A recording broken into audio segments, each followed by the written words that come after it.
Hey guys, welcome back to our channel Newton's Hub, a complete place for learning. So guys, आज की इस video में हम बात करेंगे carbon and it's compounds chapter के टॉप 35 क्वेश्चंस को लेकर के। ऐसे वन वर्ड 35 क्वेश्चंस जो कॉम्पिटिटिव लेवल में बहुत मायने रखते हैं, एज वेल एज ये 10th के बोर्ड एग्जामिनेशन के बच्चों के लिए भी बहुत ज्यादा मैटर करेंगे। तो आज की इस वीडियो को हम 5 पार्ट्स में डिवाइड करेंगे, जिसमें मैं 7-7 पॉइंट हर वीडियो में आप लोगों को समझाऊंगा। तो चलिए ज्यादा टाइम वेस्ट ना करते हुए आज की वीडियो को स्टार्ट करते हैं।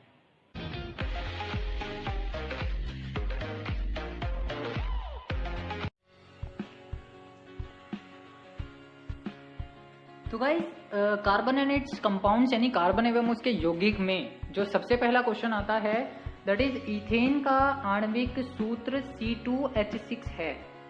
इसमें आबंध कितने हैं, यानी आबंध का मतलब हुआ नंबर ऑफ बॉन्ड्स आपसे पूछे गए हैं। डायरेक्टली सीधा सीधा क्वेश्चन है, बहुत इजी सा है।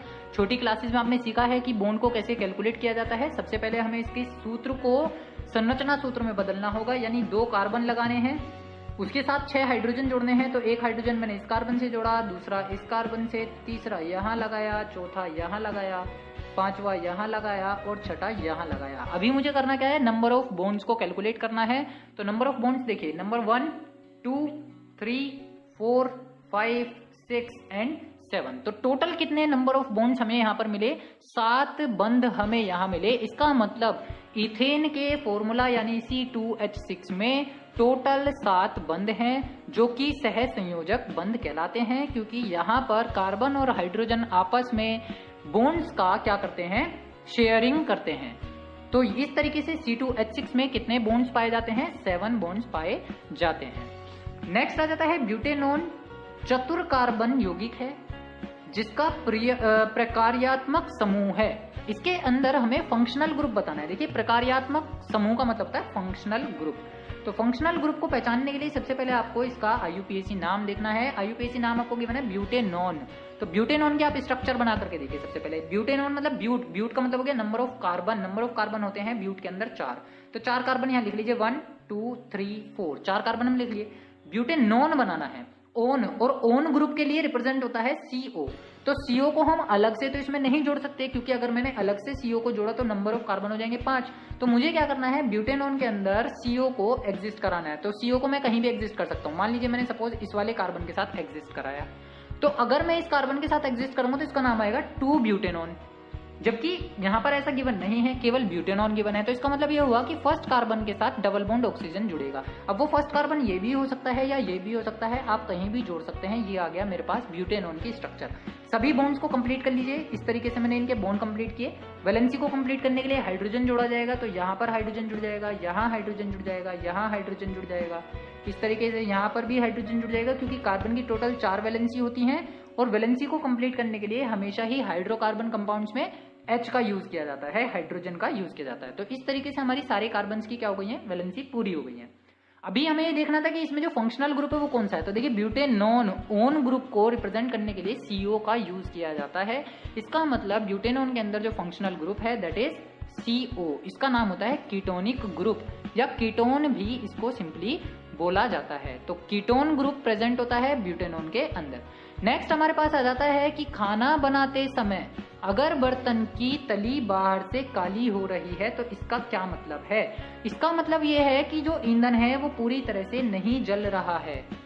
ठीक है, बर्तन काले तब पड़ते हैं सतह पर से जब ईंधन पूरी तरह से जले ना, यानी कि जो फ्यूल हमने यूज किया है वो कंप्लीटली बर्न ना हो। इसका मतलब ये होगा कि जो ईंधन की कैलोरीफिक वैल्यू है वो अच्छी नहीं है। यहां पर हमें क्या चेक करना होता है, कैलोरीफिक वैल्यू हमें देखनी होती है। और कैलोरीफिक वैल्यू का मतलब होता है कि अगर हमारा फ्यूल कंप्लीटली बर्न हो रहा है तो कैलोरीफिक वैल्यू बहुत हाई है, यानी हमारा फ्यूल अच्छा है और बर्तन की सतह काली नहीं होगी।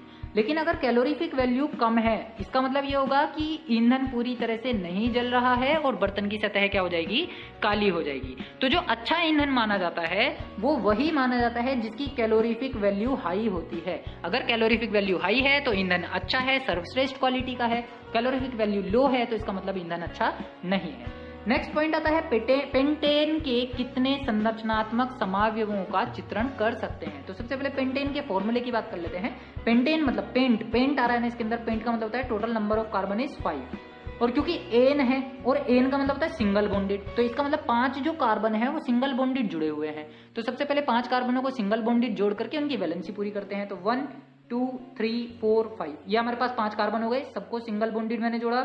सारी वैलेंसी मैं इस तरीके से यहाँ कंप्लीट कर दूंगा सभी कार्बन की बाय यूजिंग हाइड्रोजन। सभी पर क्या जुड़ जाएगी? हाइड्रोजन। ठीक है, यहाँ पर भी सब पे क्या जोड़ोगे आप? हाइड्रोजन जोड़ोगे। यहाँ पर भी आप क्या जोड़ोगे? सभी में हाइड्रोजन जोड़ोगे। तो इस तरीके से हमें क्या मिल जाती है कि स्ट्रक्चर मिल जाती है जो कि सबसे पहली स्ट्रक्चर होगी किसकी? स्ट्रक्चरल आइसोमेरिज्म यानी कि संरचनात्मक समावयवी की पहली स्ट्रक्चर हमारी देखने के लिए मिल गई, जो कि स्ट्रेट चेन है, इसको हम नॉर्मल बोलते हैं। तो नॉर्मल पेंटेन एन पेंटेन जो है वो नॉर्मली इसका क्या है? पहला स्ट्रक्चरल समावयवी है। दूसरी स्ट्रक्चर की अगर हम बात करें तो दूसरी स्ट्रक्चर में भी कार्बन को ऐसे ही जोड़ना होगा, लेकिन आप एक काम कर सकते हैं कि एक कार्बन को चैन से निकालकर उसको किसी भी दूसरे कार्बन के ऊपर अटैच कर दें। तो देखिए सबसे पहले मैंने क्या किया, ये चारों कार्बन को एक साथ अटैच कर दिया, सबकी वैलेंसी एक साथ जोड़ दी, और एक कार्बन को मैंने इस वाले कार्बन के साथ जोड़ दिया, तो 5वां कार्बन भी हमारा लग गया। तो इस तरीके से जो स्ट्रक्चर हमें ये देखने के लिए मिल रही है वो स्ट्रक्चर कहलाती है आइसो। तो इसका नाम क्या आ जाएगा? आइसोपेंटेन। सारी वैलेंसीज किससे पूरी होंगी? हाइड्रोजन से पूरी होंगी।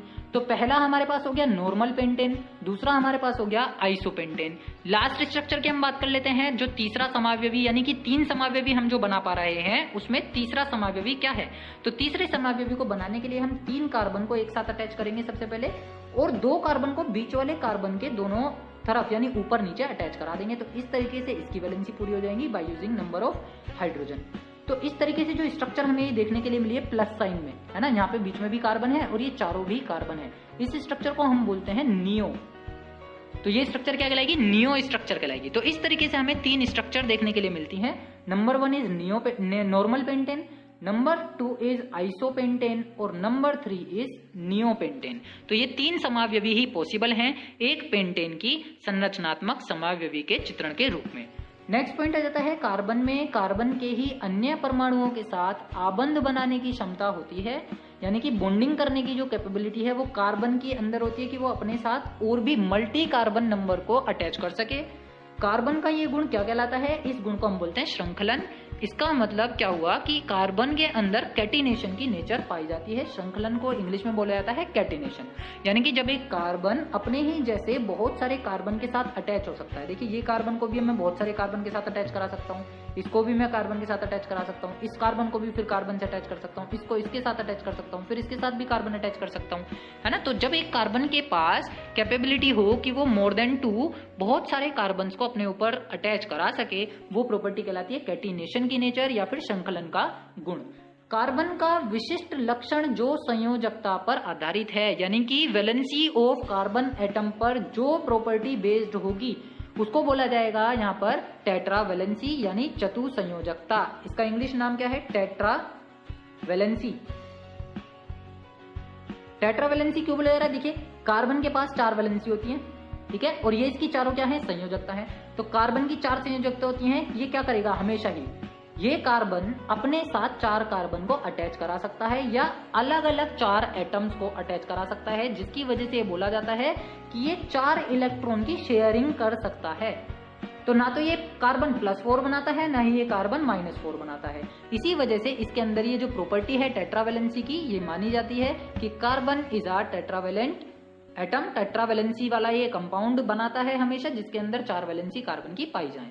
नेक्स्ट आता है कि कार्बन का इलेक्ट्रॉनिक विन्यास क्या है। तो कार्बन का जो एटॉमिक नंबर है दैट इज 6।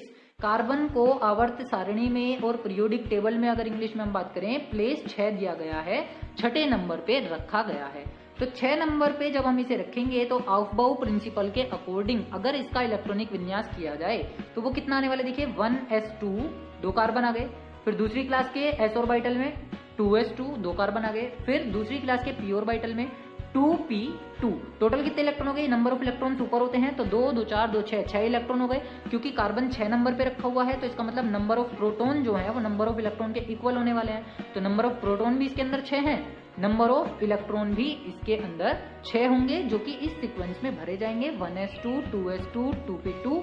तो अगर मैं कंबाइनली बात करूं इलेक्ट्रॉन्स की किसी शेल के अंदर, तो इसके अंदर शेल देखिए कैसे देखेंगे। ये फर्स्ट शेल है, पहली शेल जिसके अंदर केवल 2 इलेक्ट्रॉन है।